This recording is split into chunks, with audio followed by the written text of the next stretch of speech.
The picture book, A Universe Big and Small, by James Yang, pays tribute to the astronomer and scientist Carl Sagan. It imagines Sagan's life and how his curiosity inspired his exploration of everything from atoms to the vastness of space. Hi, I'm Dan Skinner, and welcome to the Kids Bookshelf.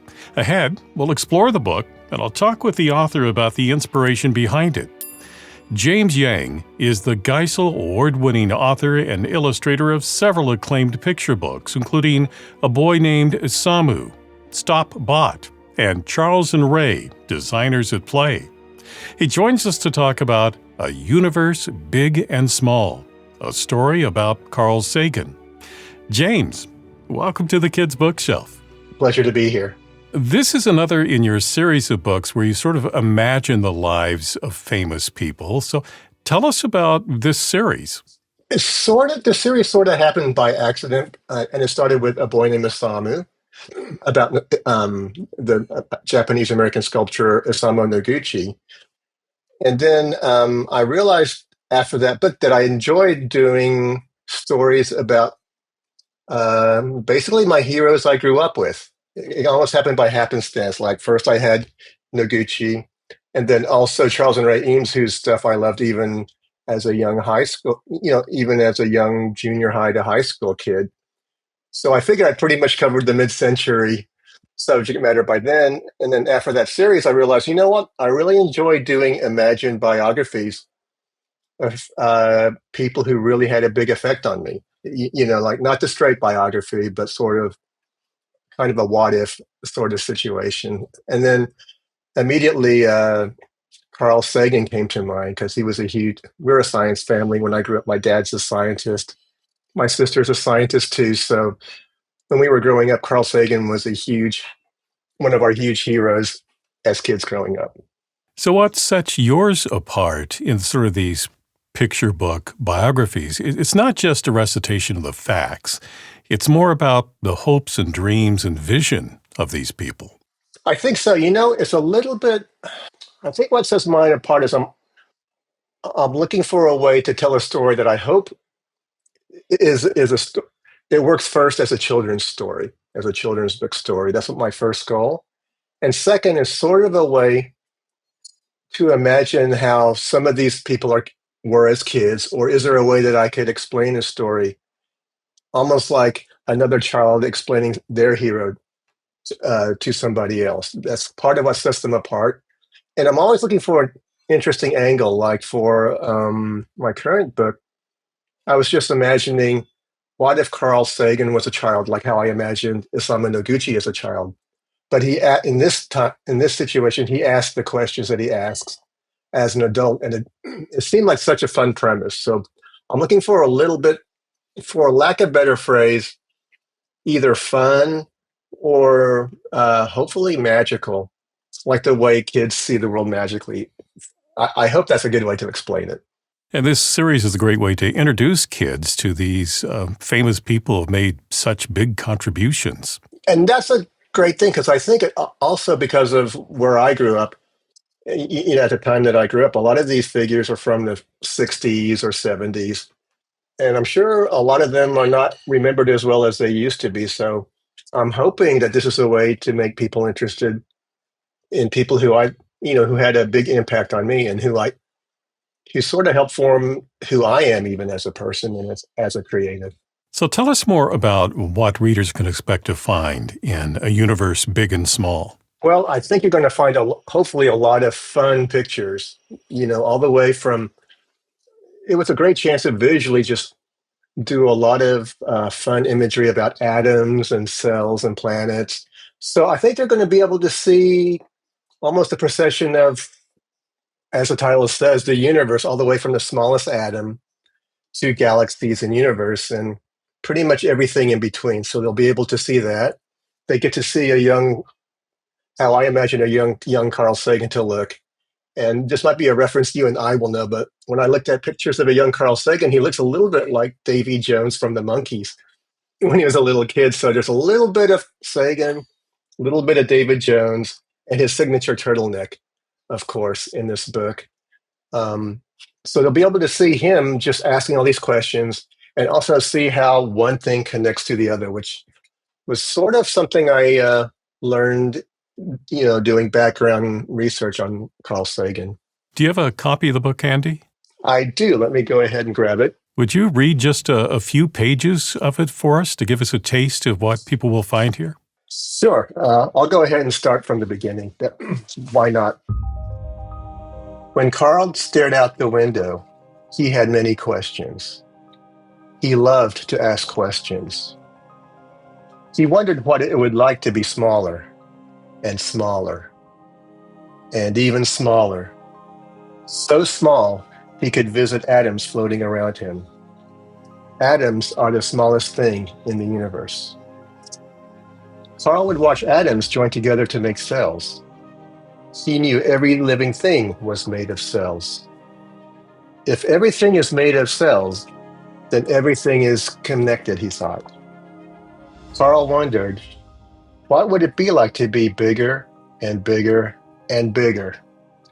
Then he could visit the stars. Stars were made of atoms too. I'm talking with James Yang about A Universe Big and Small, a story about Carl Sagan, and our conversation will continue. If you're enjoying this discussion, please subscribe, like, and click on the bell so you know when I post new interviews. And thank you. So, as people of a certain age know, that Carl Sagan was the host of Cosmos and expanded our horizons as well, and our knowledge of not only what's in space, but as you pointed out, just kind of the world around us and how it's all interconnected. Yes, and actually, Cosmos is sort of the almost a foundation for the whole book. Because my sister and I used to watch it when we were very young. She already had an aptitude for science, and I'm talking like she was in third or fourth grade, and she's insisting that the whole family watch Cosmos. And then, of course, for my sister and I, the big appeal was the Ship of Imagination, which started every episode of Cosmos, which took you to whatever interesting,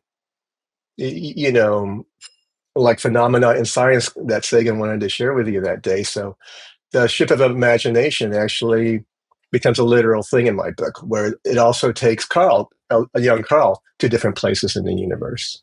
So what do you hope that young people are going to take away from this book? One, I hope they learn to appreciate asking questions. I hope they develop think that science is fun. And I think by nature, I think kids find usually science class is one of their favorite classes when they grow up anyway. So I hope it helps kids remember science is fun, to ask questions. And I also hope they learn to appreciate who Carl Sagan is, because of course we had Bill Nye and Neil deGrasse Tyson, almost as like the modern day Carl Sagans, because I would like kids to sort of learn more about him and realize that he was actually, when they do their own discovery, that he actually was a huge part of probably your and my lives. What do you enjoy about writing for kids and producing these picture books? Part of it is that as a kid growing up, I loved looking at picture books. It's a really big part of what I enjoyed all the time. I had my collection of picture books. And in the summer, I would go to the school, to the children's library, because it was really hot in Oklahoma during the middle of the day. So mom would drop my sister and I off, and we'd read all these wonderful books. So part of it is just that wonderful memory of reading children's books. So I wanted to create the kind of books that I would have enjoyed as a kid, and hopefully other kids would enjoy too. So that's part of the joy. And then I do love the fact that there's something very interesting about finding a way to tell a story that hopefully connects to a child. There's this, and it's not talking down to them. There's this sort of childlike way of looking at the world that I think a lot of us probably miss sometimes. So I'm hoping to catch that part of it and able to connect with children as well. And another thing I think is worth pointing out is you mentioned research. Some people may think, oh, this is just a kid's book. He probably threw it together in a couple hours and then did the artwork. But no, you had to do research about Carl to make sure that you're kind of capturing his spirit and to represent him correctly, but also would inform the illustrations that you would ultimately do for the book. Oh, absolutely. And I'm not a proper biographer, which is another reason why I don't do straight biographies. of these people is more like, it's just almost like an adult sort of remembering childhood memories of people, if that's a good way to do it. But you still have to do research, because one thing I want to do is, in all my biographies, I would like if that person or their family or estate looked at the book and felt like I did right by them. That they understand that this is, a book with a lot of love for these characters. And then also, even especially with this book with Carl Sagan, I had to find, well, what questions did Carl Sagan ask? And I was blown away by the fact that he did, have questions about atoms, and then how they turn into cells. And he understood how cells, is the building block of all living things, which means that we're all connected to every living thing on the planet. So he was an early advocate for the treatment of animals because he felt like we were connected to them. And then I found out later about his, after they discovered how the climate was on Venus, which is this really hot gas house type of climate, he's one of the first to come up with the theory that, this might be a similar phenomenon that could happen on Earth. And he was one of the first scientists to bring up the subject matter. And then what blew my mind away is I did not know that he had actually lectured the Apollo 11 astronauts about what to expect going on the moon. So the more research I did, this book almost wrote itself, if it makes sense, because it was wow, he did have all these questions, not just about the universe and space, which is what we mainly know him for, but also the smallest tiny elements in life. So research is so important for all these books too, just to capture an essence of truth about the character, about the person I'm writing about.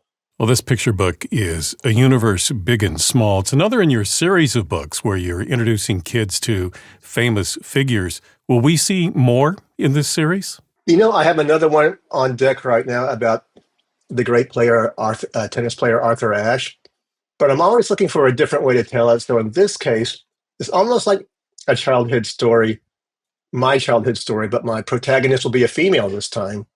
And she's a young Korean girl in a small town, in some town in America. And her dad are tennis fans.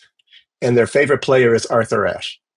And it'll be sort of seeing Arthur Ashe through her and her dad's eyes. I'm really excited about telling a story in a slightly different way.